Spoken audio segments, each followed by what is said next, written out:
Il est dit qu'une bête rôde dans les ombres de la vallée. On l'appelle Vouscripa. Il y avait autrefois à Capachteltz un de ces couples trop vieux pour avoir des enfants. Trop vieux pour être parents, trop vieux simplement. Un jour, ils donnèrent naissance à un jeune garçon aux yeux d'or nommé Linouk. Ses parents furent si heureux qu'il vécut dans une sphère de joie et d'harmonie absolue. Son père était aimant, sa mère attentive et lui, un jeune garçon rieur. 6 années passèrent et un nouveau miracle du nom de Golna, doté des mêmes yeux, apparut dans la famille. Seulement, au lieu de célébrer l'arrivée de sa sœur comme ses parents, Linouk se referma. Empreint soudain d'un sentiment étrange, il vit son père bercer Golna, sa mère apaiser ses pleurs pendant que lui restait seul. Un jour, Linouk décida de s'en aller, prenant un chemin de la vallée qu'il ne connaissait pas. Là-bas, tout au fond des bois perdus, il disparut. Plusieurs années s'écoulèrent, et Golna était devenue la plus belle des jeunes filles de tout le clan. Promise à un des hauts rois, tous la félicitaient allègrement.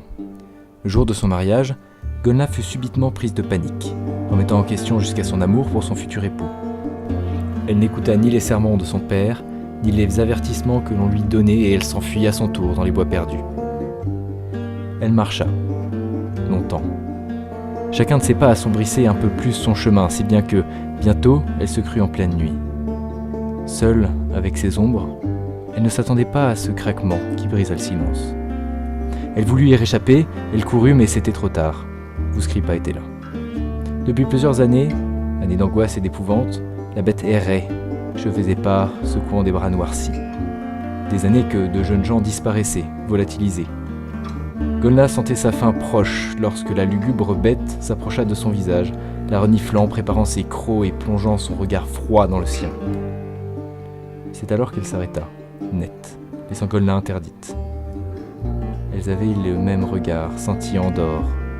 La créature, stupéfaite, s'échappa alors aussitôt et on ne la revit plus jamais. Depuis, avant chaque mariage, les deux amants s'offrent mutuellement une bille dorée percée d'un fil.